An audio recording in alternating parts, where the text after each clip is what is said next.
Can I sign up here? I want to start gaining some muscles. His muscles had muscles. Hey, Terry. You get my email about how I was coming down here? No, I haven't checked my phone. The muscles. Rip me up, you know? Let's rip it out. Time to rip it down. While it is clear that Jake doesn't go to the gym, we can understand the obsession with muscles. We enjoy looking at people with great physiques and even aspire to have some level of sculpt on our own bodies. In this video, we will cover the 5 scientifically proven aspects of building muscle that you need to see great results. Don't click off yet. Everyone should be building more muscle mass as it is essential for a high metabolism and improved quality of life. The more muscle you build, the more fat you lose. So stick around as we dive into the science of muscle building.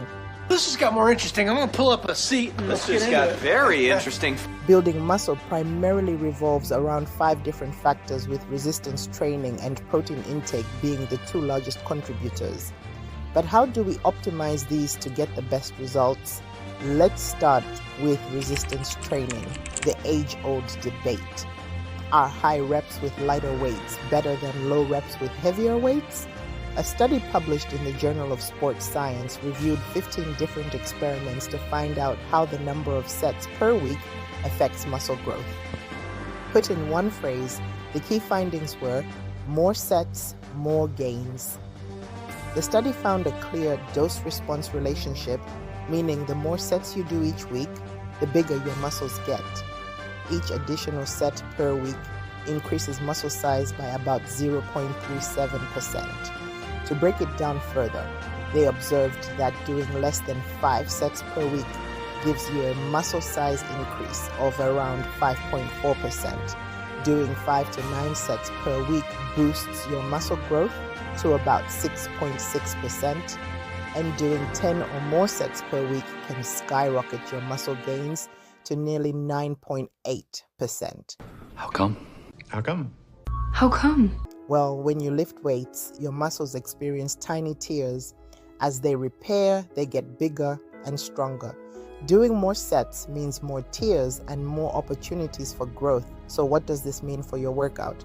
If you're just starting out or don't have much time, even a few sets can help you see results. But if you're really serious about building muscle, increasing your sets can lead to significantly better gains.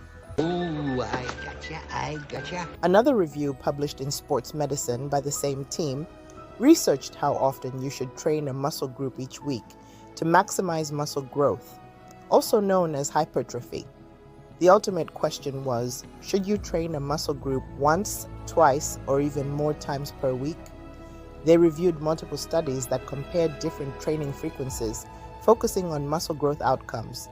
They looked at studies with human participants without chronic diseases or injuries, studies where training included traditional dynamic exercises like lifting weights, and studies that were conducted for a minimum of 4 weeks. The review reported 4 key findings. 1. More is better, to a point. Training muscle groups twice a week leads to significantly more muscle growth compared to training them just once a week. 2. Numbers don't lie. Higher training frequency showed an effect size of 0.49 compared to 0.30 for lower frequency. In simpler terms, people training muscles more often saw about 6.8% growth versus 3.7% in those training less frequently. 3. The sweet spot. While the benefits of training twice a week are clear, the jury is still out on whether training 3 times a week is better than twice. 4. Don't overdo it. Consistently high frequencies could lead to overtraining. Your muscles need time to recover and grow.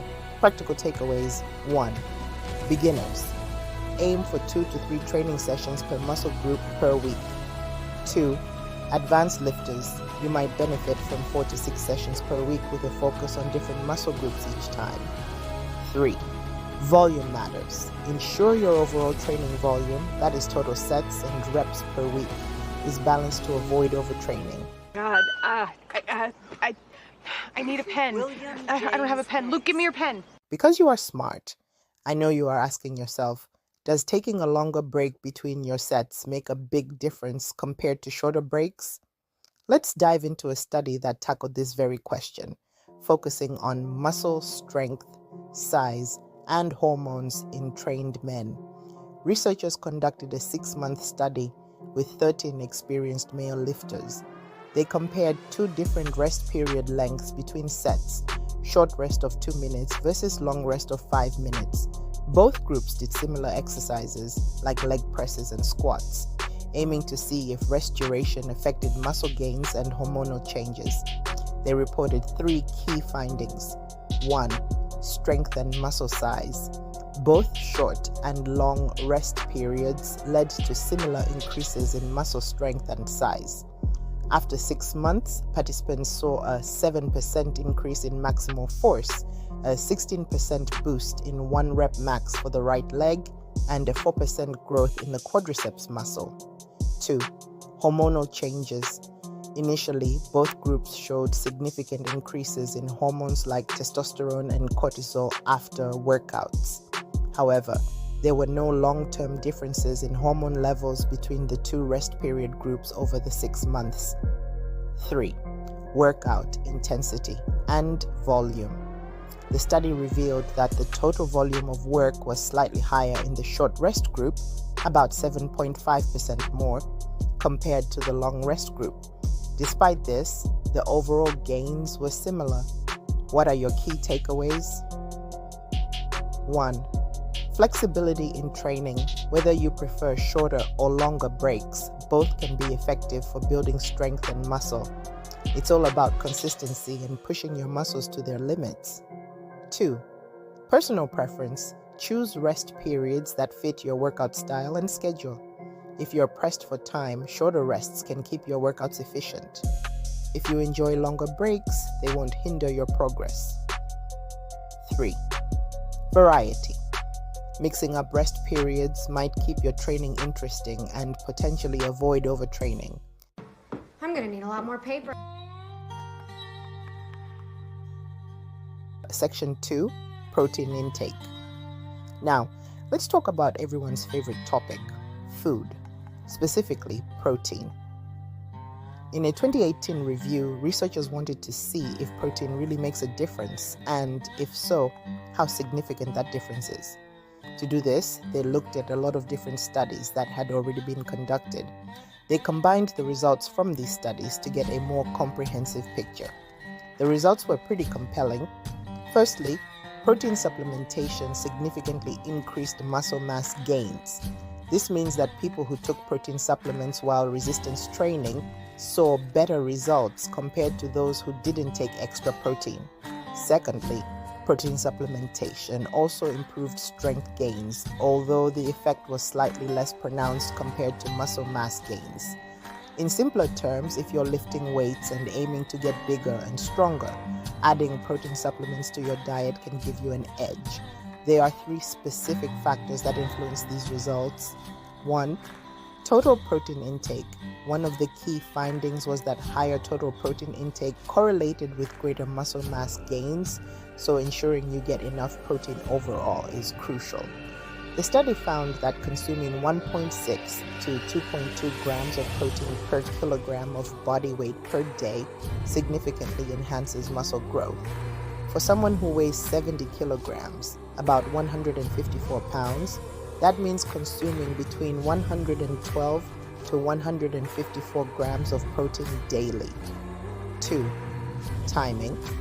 They also explored whether the timing of protein intake mattered. While some benefits were observed when protein was taken around workout times, the evidence wasn't as clear-cut as total intake. 3. Age and training status. These factors also played a role. For example, older adults and those new to training might see different benefits compared to younger, more experienced lifters. What does that mean for us? 1. Ensure adequate total protein intake. Aim for a higher total daily protein intake to support muscle growth. 2. Consider timing. While the timing isn't as critical as total intake, consuming protein around your workouts can be beneficial. 3. Consistency is key. Make protein supplementation a consistent part of your diet, especially on training days. Before we wrap up this section, let's debunk some common myths about protein supplementation. Myth 1, more protein equals more muscle. While protein is essential, there's a limit to how much your body can use. Mega dosing won't necessarily lead to bigger gains. Myth 2, supplements are superior to food. Whole foods should be your primary source of protein. Supplements are convenient, but they're not magic bullets. Myth 3, timing is everything. While timing can help, it's not as crucial as getting enough protein throughout the day. Protein! I need protein! I will eat them anywhere! Section 3, rest and recovery. A review by Bird et al. In 2005 collaborate the findings we have discussed so far. They added an extra element that is essential for building muscle, which most people ignore. That is recovery period. After intense resistance training, your muscles undergo stress and microscopic damage. This damage is a normal part of the process that leads to muscle growth and strength gains, but it also means your body needs time to repair and adapt. Without adequate rest and recovery, you can hinder your progress and even risk injury. Rest days are designated periods when you take a break from your regular resistance training sessions. These days are crucial because they allow your body to repair and strengthen muscles, replenish energy stores, and reduce overall fatigue. The review suggests incorporating rest days into your weekly routine to balance training stress and recovery. But how often should you take rest days? The review indicates that for most people, having at least 1 to 2 full rest days per week is effective. This doesn't mean you have to be completely inactive. Light activities like walking or gentle stretching can be beneficial. The key is to give your muscles and nervous system a break from the intense demands of resistance training. Active recovery is another recommended method of recovery. On days when you're not doing intense workouts, engaging in low-intensity activities like walking, swimming, or light jogging can help promote blood flow and aid in the recovery process. Active recovery helps keep the body moving while still allowing the muscles to rest from high-intensity exercises. Active recovery can also help alleviate muscle soreness and stiffness, improve flexibility, and prevent the buildup of lactic acid in the muscles, which can contribute to fatigue. I just need a wee bit of rest, that's all. The most overlooked yet most critical component of the recovery process is sleep. During sleep, your body undergoes several restorative processes, including muscle repair, hormone regulation, and overall recovery. Poor sleep can impair these processes and negatively affect your performance and progress. If you are interested in the details of how sleep affects muscle gain and fat loss, watch these videos here. Adults require 7 to 9 hours of quality sleep per night to support optimal recovery. Sleep is divided into different stages, including a REM and non-REM sleep, each playing a unique role in physical and mental recovery. Non-REM sleep is particularly important for physical recovery. It is during deep, non-REM sleep that the body releases growth hormone, which aids in muscle repair and growth. Adequate non-REM sleep helps ensure that your muscles recover properly from your workouts. REM sleep is crucial for cognitive functions and overall well-being. It helps with memory consolidation and mood regulation, which can affect your motivation and performance in training. For best results, incorporate both quality sleep and rest days into your routine. Rest days help your muscles recover from the physical stress of training, while sleep provides the necessary environment for your body to repair and grow. Combining both ensures that your body is fully prepared for your next workout. Overtraining occurs when you don't allow enough time for recovery, leading to a range of symptoms like persistent fatigue, decreased performance, irritability, and even physical ailments like muscle soreness and injuries. Adequate rest and sleep are key to preventing overtraining and maintaining long-term progress. If you notice any of these signs, it's a signal that you might need to adjust your training program and focus more on recovery. Listening to your body and incorporating rest and sleep strategically will help you stay healthy and achieve your fitness goals more effectively. I can do this. I can do this. I can do this. I can do this. That's easy. Section 4. The role of supplements. Do supplements really help? A 2017 review published in the Journal of the International Society of Sports Nutrition analyzed multiple studies on creatine, one of the most popular supplements in sports nutrition. Creatine is a compound found naturally in your muscle cells. It helps your muscles produce energy during high-intensity exercise. When you supplement with creatine, you increase your muscle stores of phosphocreatine, which in turn helps your body produce more ATP, adenosine triphosphate. ATP is essentially the energy currency of your cells, crucial for short bursts of intense activity. Think of it this way. When you're doing something that requires a lot of energy, like lifting heavy weights or sprinting, your body uses ATP. Creatine helps regenerate ATP more quickly, which can improve your performance in these high-intensity activities. The review showed that creatine supplementation is highly effective in a variety of exercise and sports contexts. 1. Strength and power. Creatine is particularly effective for activities that involve short bursts of intense effort, such as weightlifting and sprinting. Numerous studies have demonstrated that creatine supplementation can lead to significant improvements in strength, muscle mass, and overall power. 2. Muscle recovery. Creatine also plays a role in muscle recovery. By increasing the phosphocreatine stores in your muscles, it helps reduce muscle cell damage and inflammation post-exercise, which can lead to faster recovery and less muscle soreness. 3. Endurance performance. While creatine is most known for its benefits in strength and power sports, there's evidence to suggest it can also have a positive effect on endurance activities. For example, it might improve performance in repeated bouts of high-intensity exercise, such as in sports like soccer or basketball. Creatine supplementation is generally safe for most people when used correctly. 1. Dosage. The standard dosing protocol involves a loading phase of 20 grams per day, split into 4 doses for 5 to 7 days, followed by a maintenance phase of 3 to 5 grams per day. However, some people skip the loading phase and just start with the maintenance dose. 2. Hydration. One important consideration is hydration. Creatine can increase the water content of your muscles, so it's crucial to stay well hydrated while supplementing. 3. Kidney health. There have been concerns about creatine affecting kidney function, especially in people with pre-existing kidney issues. However, research indicates that creatine does not adversely affect kidney health in healthy individuals when used at recommended doses. Still, if you have any pre-existing conditions, it's a good idea to consult with a healthcare provider before starting supplementation. 4. Side effects.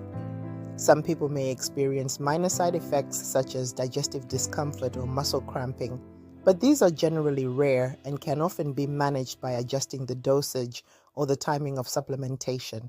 Let's also address some common myths and misconceptions about creatine. 1.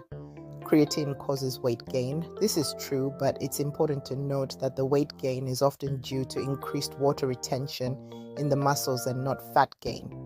This can actually be beneficial for muscle growth and overall performance. 2. Creatine is a steroid. Absolutely not. Creatine is a naturally occurring compound and is not related to steroids or any illegal substances. It's a safe and legal supplement when used appropriately. 3.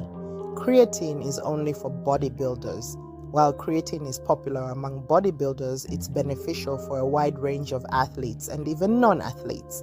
It can enhance performance in various sports, and may offer health benefits beyond the gym.